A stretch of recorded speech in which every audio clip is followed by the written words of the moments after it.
Students, how are you? I hope आप सभी जबरदस्त होंगे। Myself Rahul Budhriya, I welcome to all of you in my channel the Rahul Budhriya classes, class 12 physics. Guys, last day हमने earth magnetism से related concept solve किए थे। ये आपके मैग्नेटिक का फर्स्ट पार्ट है। आज हम आपको करेंगे मैग्नेटिक क्लासिफिकेशन ऑफ सब्सटेंसेस। इसका ये सेकंड पार्ट है और आपका ये मैग्नेटिक बिहेवियर का जो चैप्टर है ये कंप्लीट हो जाएगा मैग्नेटिज्म। ठीक है ना? तो आज हम पढ़ेंगे magnetic classification.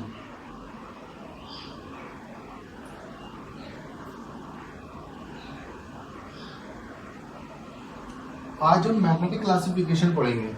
This is again a very very very important chapter, क्योंकि आपके इस चैप्टर से रिलेटेड क्वेश्चंस 110% आपके एग्जाम्स में आते हैं। This particular chapter is very very important. ठीक है ना? इसको और पिछले वाले को मिलाकर आपके एनसीईआरटी का एक चैप्टर है, तो इसके जो न्यूमेरिकल्स होंगे वो हम एक साथ करेंगे।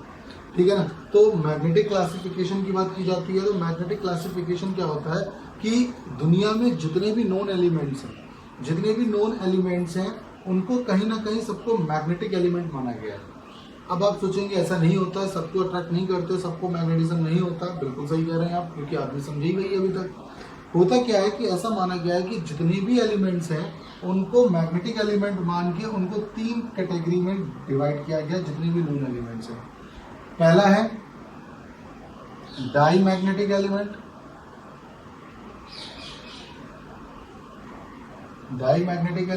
दूसरा है पैरा मैग्नेटिक एलिमेंट और थर्ड है फेरो मैग्नेटिक एलिमेंट।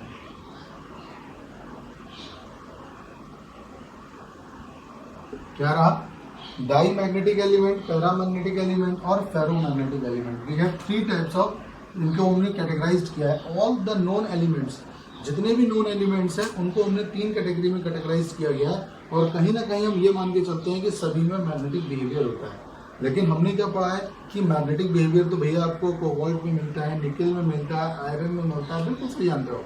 लेकिन क्योंकि आपको बताया ही उस तरीके से गया अभी तक, लेकिन अब थोड़ा सा एडवांस लेवल में जो आप पढ़ोगे तो आपको ये पता चलेगा कि मैग्नेटिक बिहेवियर सिर्फ और सिर्फ उसको अट्रैक्शन ही नहीं होता, अगर वो मैग्नेट में आकर उसको रिपल्जन भी एक्सपीरियंस किया जा रहा है तो वो भी मैग्नेटिक बिहेवियर होता है।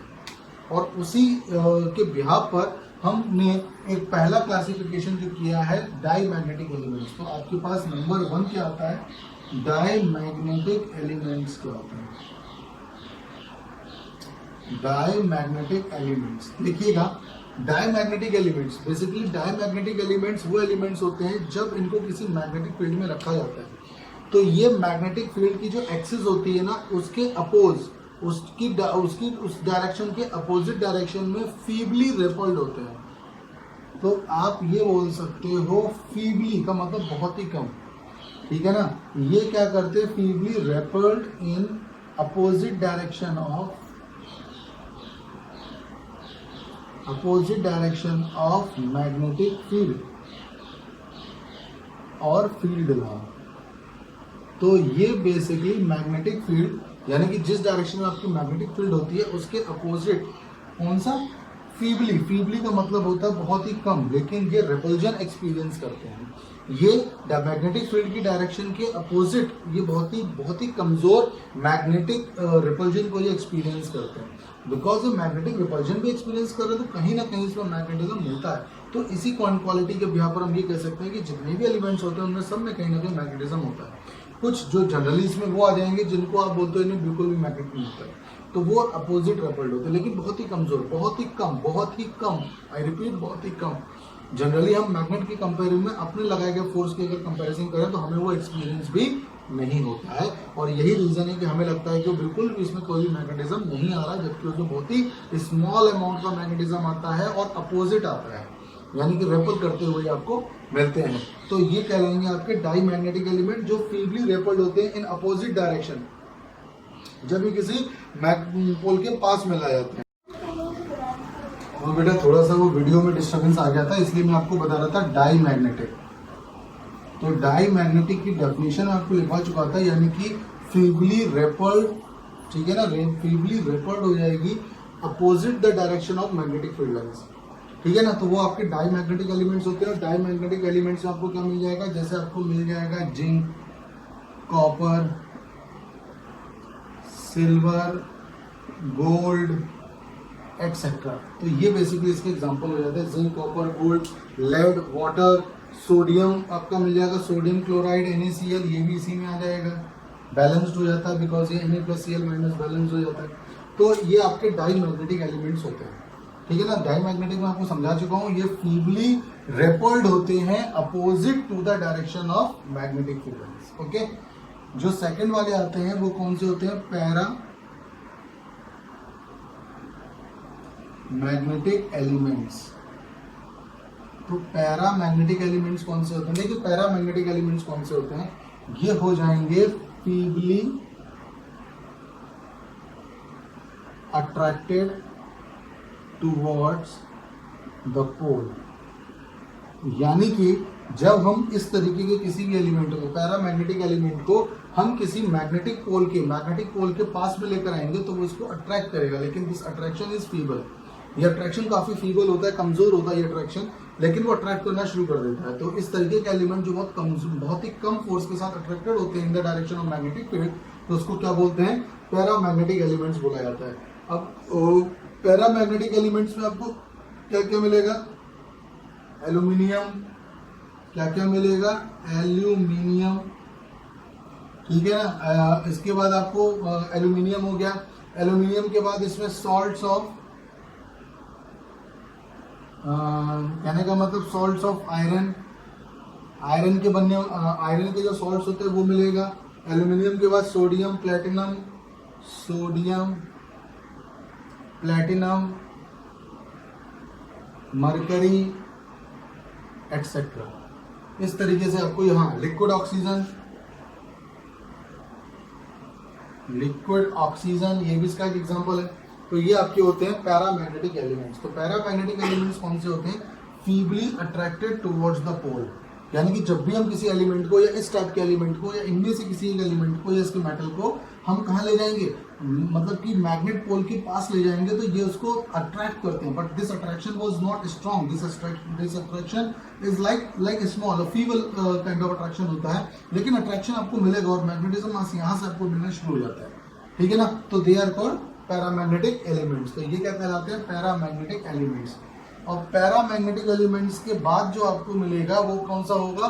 फेरोमैग्नेटिक। जैसा कि आप दिख रहा है आपके पास क्या नाम दिया गया? फेरोमैग्नेटिक। और यहाँ पर लिख लेंगे स्ट्रांगली अट्रैक्टेड। यानी कि जब इनमें से किसी भी यानी फेरोमैग्नेटिक एलिमेंट्स को जब हम पोल के पास लेकर जाते हैं, स्ट्रॉन्ग मैग्नेटिक पोल के पास लेके जाते हैं, तो जब ये स्ट्रॉन्ग मैग्नेटिक पोल्स के पास आते हैं तो ये इसको बहुत तेजी से अपनी तरफ अट्रैक्ट करते हैं। तो स्ट्रांगली ये इसको अट्रैक्ट करते हैं अपनी तरफ। तो इस तरीके के जो एलिमेंट्स होते हैं वो फेरोमैग्नेटिक एलिमेंट्स होते हैं। जनरली इन्हीं को मैग्नेटिक एलिमेंट्स कहते हैं। लाइक एग्जांपल के तौर पर आपको क्या मिल जाएगा यहाँ पर? कोबाल्ट, निकेल, ठीक है, कोबाल्ट मिल गया, निकेल मिल गया, आयरन, और आयरन का मिलने वाला जहां पे आयरन मिलता है मैग्नेटाइट, Fe3O4। इस तरीके से न जाने कितने एलिमेंट्स ऐसे होते हैं जिसमें आपको फेरोमैग्नेटिक एलिमेंट्स होते हैं जो बहुत तेजी से पोल की तरफ अट्रैक्टेड होते हैं। ये बहुत तेजी से पोल की तरफ अट्रैक्टेड होते हैं और इन एलिमेंट्स को क्या कहा जाता है? फेरोमैग्नेटिक एलिमेंट्स कहा जाता है। तो आज हमने सिर्फ और सिर्फ इसका डिफाइन किया है कि जितने भी नॉन एलिमेंट्स हैं उनको हम 3 पार्ट से ब्रेक कर सकते हैं: diamagnetic, paramagnetic, ferromagnetic. Diamagnetic elements कौन से होते हैं? ये वो एलिमेंट्स होते हैं जब इनको हम पोल के पास लेके जाते हैं तो बेसिकली ये इन अपोजिट, ये फीबली रेपल्ड होते हैं opposite to the direction of magnetic field. Okay, example आपके सामने आया था बिस्मथ आया था, आपके सामने कॉपर आया था, आपके सामने सिल्वर आया था, ठीक है ना, आपके सामने गोल्ड आया था, ठीक है। नंबर 2 क्या थे? आपने लिखा पैरामैग्नेटिक एलिमेंट्स। तो ये वो एलिमेंट्स होते हैं जो जब आप इनको मैग्नेटिक पोल के पास में लेकर आते हो तो अट्रैक्ट होते हैं, basically they attracted towards the magnetic pole. लेकिन ये अट्रैक्शन बहुत फीबल होता है, बहुत कमजोर अट्रैक्शन होता है, ठीक है। They attracted towards the magnetic pole, और ये अट्रैक्शन जो होता है बहुत ज्यादा कमजोर होता है। तो ये चीज ध्यान रखिएगा। तो इसमें एग्जांपल में आपको मिल जाएगा, इसके एग्जांपल आपको मिल जाएगा प्लेटिनम मिल जाएगा, मैंगनीज मिल जाएगा, ठीक है ना, और आयरन सॉल्ट्स मिल जाएंगे, इसके लिक्विड ऑक्सीजन मिल जाएगा, ठीक है ना, प्लेटिनम मिल जाएगा, ठीक है। और फाइनली आता है फेरोमैग्नेटिक एलिमेंट्स। तो स्ट्रांगली अट्रैक्टेड टुवर्ड्स द पोल, ये पोल की तरफ बहुत ज्यादा तेजी से स्ट्रांगली अट्रैक्टेड होते हैं, स्ट्रांगली अट्रैक्टेड टुवर्ड्स द पोल। इसमें आपको कोबाल्ट मिल जाएगा, निकेल मिल जाएगा, आयरन मिल जाएगा, मैग्नेटाइट मिल जाएगा। तो बेटा ये मैंने आज आपको डिफरेंस इन तीनों में समझाए हैं। तीनों जो 3 तरीके के मैग्नेटिक एलिमेंट्स हमें मिलते हैं, ठीक है। कल हम इनकी कुछ डेफिनेशंस करेंगे। अब कल और परसों यानी कि मंडे वाले वीडियो में ये चैप्टर कंप्लीट करने वाला है। मंडे या ट्यूसडे को चैप्टर कंप्लीट हो जाएगा, आपका मैग्नेटिक का पार्ट कंप्लीट हो जाएगा, 1-2 दिन इसके न्यूमेरिकल चलेंगे। तो देखा जाए तो लगभग I think 5th of September तक we will complete this chapter, we will complete this unit, okay. और उसके बाद फिर हम ऑल्टरनेटिंग करंट की तरफ आगे बढ़ेंगे, इलेक्ट्रोमैग्नेटिक वेव्स की तरफ आगे बढ़ेंगे। कुल मिला के सितंबर अक्टूबर तक आपका सिलेबस या मिड नवंबर तक आपका सिलेबस कंप्लीट हो जाएगा। और अभी मैं बहुत सारी जगहों पर ये बातें नहीं कर रहा हूँ कि ये सिलेबस में है कि नहीं है, बेसिकली मैं लगभग पूरा लेके चल रहा हूँ, एक आध 2-3 चीज़ों को छोड़ के तो पूरा लेके चल रहा हूँ। तो प्लीज़ उसको पढ़ते रहिए, मेहनत करते रहिएगा। आपका सिलेबस जो होगा वो बेसिकली अक्टूबर लास्ट या 15 नवंबर तक कंप्लीट हो जाएगा, बहुत ही ज़्यादा आराम से। उसके बाद आपको एक बार रिवीजन कराया जाएगा केवल उन टॉपिक्स का जो बोर्ड में आ रहा है। तो आप मेहनत करते रहिए, टॉपिक्स को पढ़ते रहिए, वीडियो देखते रहिए, बार बार देखते रहिए। अच्छा लगे तो लाइक करिए, सब्सक्राइब करिए इसको और शेयर करिए। Okay guys, till then bye bye, see you next video.